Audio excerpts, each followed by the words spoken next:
समस्त श्रोतागणों को मेरा प्रणाम।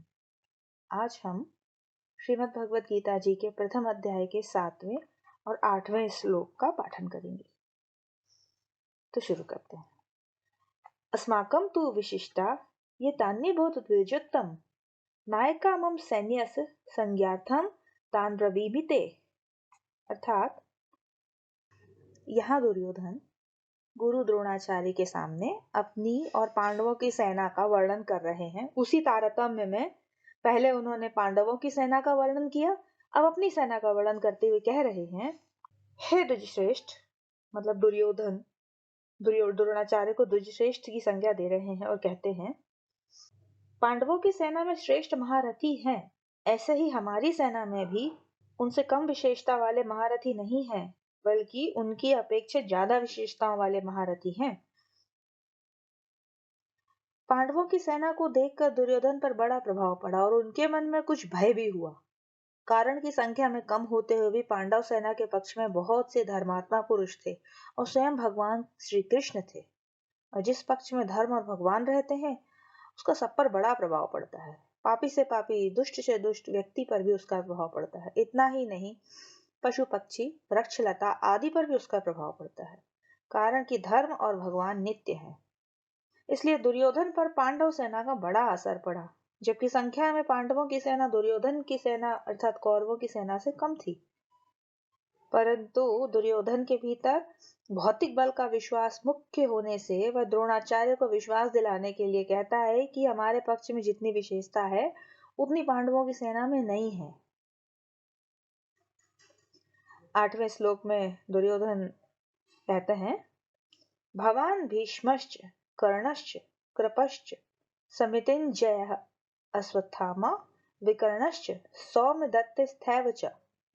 अर्थात आप श्री द्रोणाचार्य और पितामह भीष्म तथा कर्ण और संग्राम विजयी कृपाचार्य, वैसे ही अश्वत्थामा, विकर्ण और सोमदत्त का पुत्र भूरिश्रवा भी हैं। यहाँ एक एक सूरवीर योद्धा का नाम लेके अपने ही बल को, अपने ही सामर्थ्य को मजबूत करने का प्रयास दुर्योधन के द्वारा किया गया। इसमें कहा गया कि आप और पितामह भीष्म दोनों ही विशेष पुरुष हैं। आप दोनों के समक्ष तो संसार में कोई तीसरा है ही नहीं। अगर आप दोनों में से कोई भी अपनी पूरी शक्ति लगाकर युद्ध करे तो देवता, यक्ष, राक्षस, मनुष्य आदि में ऐसा कोई भी नहीं है जो आपके सामने टिक सके। आप दोनों के पराक्रम की बात जगत में प्रसिद्ध है ही।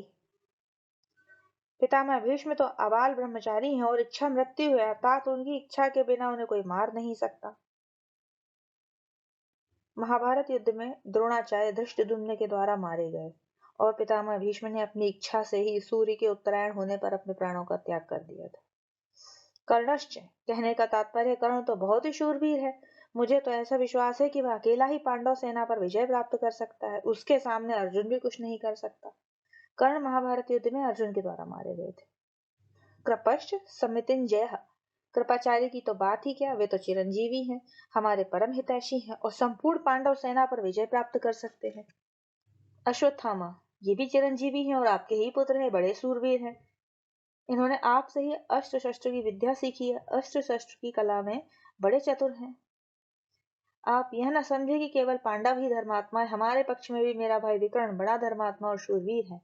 ऐसे ही प्रपितामह शांतनु के भाई ब्राह्मी के पौत्र तथा सोमदत्त के पुत्र भूरिश्रवा भी बड़े धर्मात्मा हैं। इन्होंने बड़ी बड़ी दक्षिण वाले अनेक यज्ञ किए हैं, ये बड़े शूरवीर और महारथी हैं।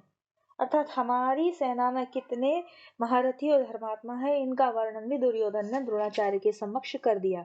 इस श्लोक में कई शूरवीरों के और चिरंजीवी लोग महात्माओं के, कई चिरंजीवी महात्माओं के नाम वर्णित हैं, जैसे अश्वत्थामा, बलि, वेदव्यास, हनुमान, विभीषण, कृपाचार्य, परशुराम और मार्कंडेय।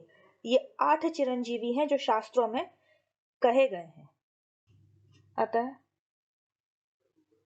इस श्लोक में दुर्योधन ने अपनी सेना में शामिल सूरवीरों का वर्णन किया है।